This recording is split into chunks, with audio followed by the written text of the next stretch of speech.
Good afternoon. I am pleased and honored to be part of this prestigious panel today.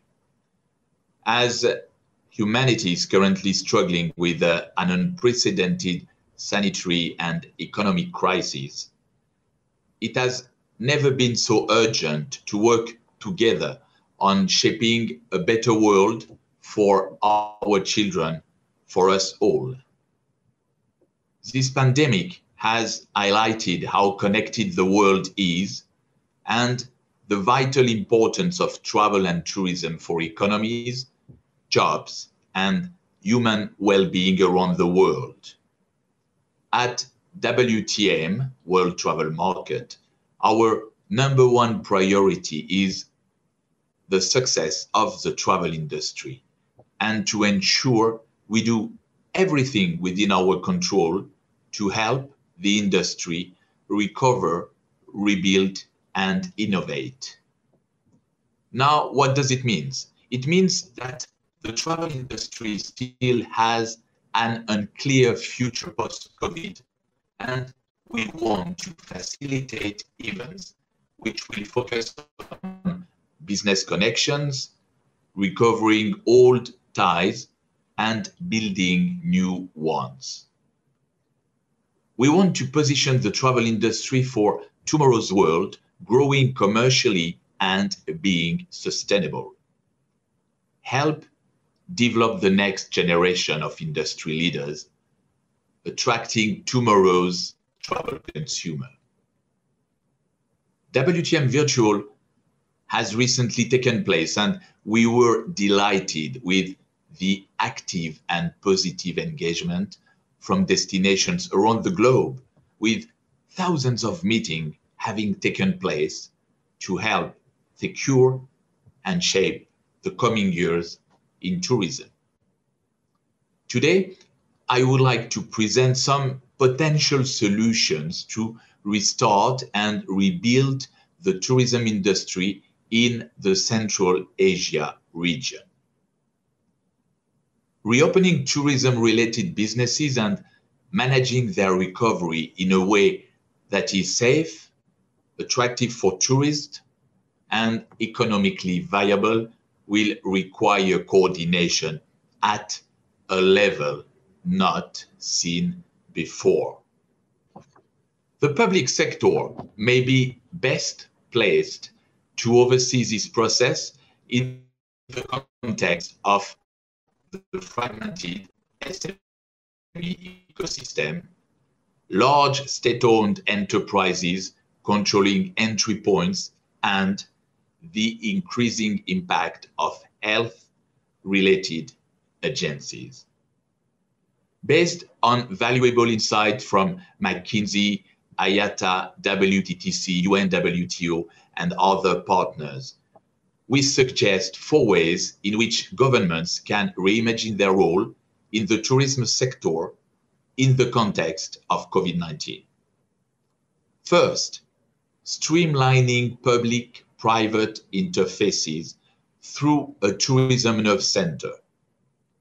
Concentrating crucial leadership into a central nerve center is a crisis management response many organizations have deployed in similar situations. Tourism nerve centers, which bring together public, private, and semi-private players into project teams to address key topics, could provide an active collaboration framework that is particularly suited to the diverse stakeholders within the tourism sector.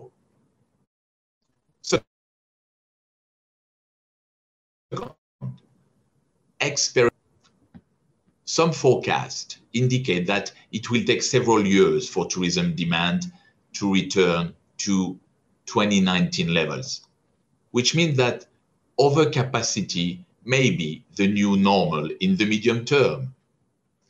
This prolonged period of low demand means that the way tourism is financed needs to change. Governments and the private sector should be investigating new, innovative financing measures.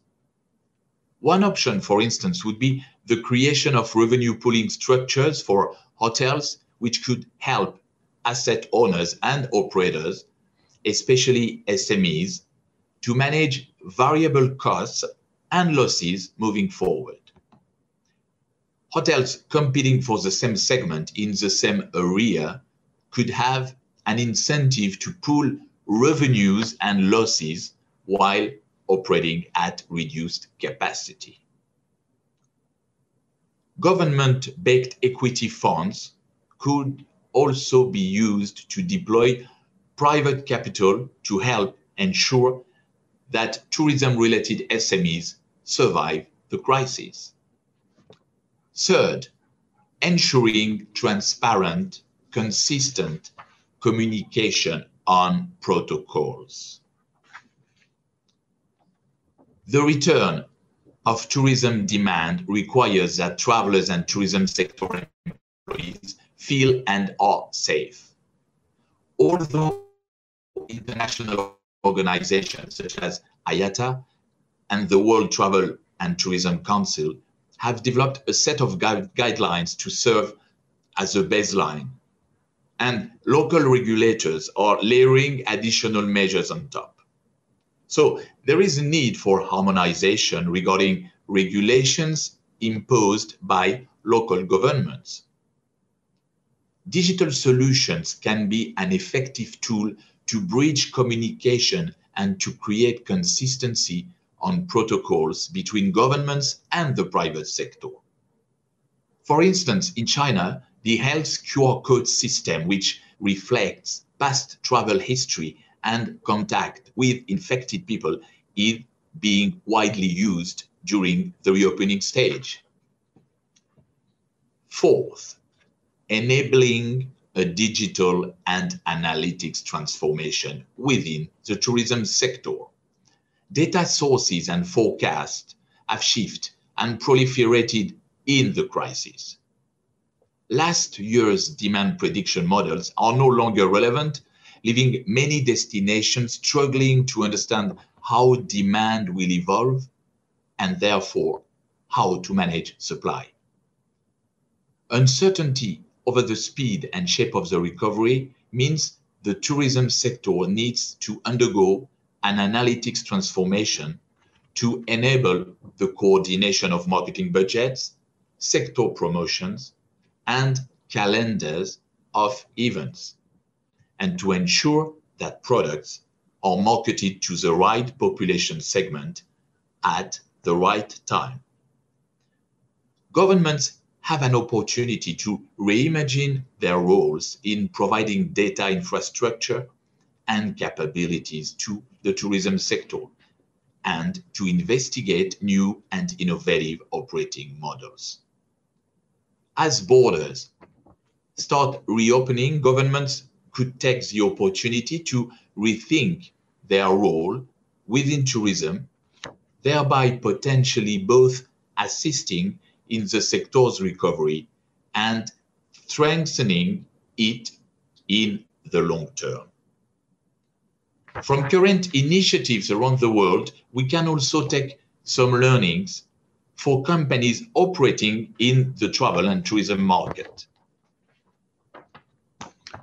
They may focus on rebuilding domestic demand, finding new channels, and exploring opportunities for travel bubbles. First, rebuild demand, then enhance value. Rebuilding demand and propelling volume, such as through discounts and pre-sales, are key during the early stages of recovery. As demand grows and confidence increases, indicators such as hotel occupancy and the number of domestic air travel passengers might approach pre-pandemic levels. Companies could explore opportunities to bundle products, thereby offering upsell and cross-sell opportunities, as well as to diversify their revenue stream and enhance premium product and pricing. Second, focus on domestic. Countries are still in different stages of local lockdowns, and domestic travel may not yet be possible in every market. But where appropriate, domestic demand can be augmented through a focus on emerging domestic destinations, particularly those that offer outdoor leisure opportunities. This may be best done through cooperation with local governments or with other tourism ecosystem players such as OTAs, agents, hotel, and airlines. For countries where the outflow are significant, it will again be important to focus on providing new or improved high-end domestic offering. Third, the time for digital is now. The pandemic has accelerated the adoption of mobile and digital tools. Building digital touchpoints and experiences will therefore be essential. Social media and new media are now major sources of inspiration and information for travel decisions. OTAs and hotel players are adopting live streaming as a way to boost the sales of travel packages. Some attractions are exploring cloud travel to increase broad digital engagement and diversify revenue streams through the online sale of themed product. Strategic collaboration such as OTAs providing ticket booking services via instant messaging and through social media platforms could also offer an opportunity for increased market penetration. Fourth, reopen gradually in line with travel bubbles where possible. In order to capture early outbound travel demand, travel players may benefit from tracking the development status of potential travel bubbles. Nearby regions with strong economic ties, low contraction rates, the available health risk management infrastructure could be high potential zones for pilot border reopening projects. Travel companies will need to be flexible and nimble to capture early international travel demand and should be prepared to implement strict health and safety protocols that fulfill the stipulations of both domestic and destination security policies. As a conclusion, in the short term, Central Asia tourism destinations should focus on accelerating and capturing emerging growth opportunities and enhancing their high-end offerings while continuing to focus on building traveler confidence. Thinking ahead, however, travel companies will need to be adaptive and agile in order to seize post-crisis opportunities and position themselves to thrive within the tourism economy of the future.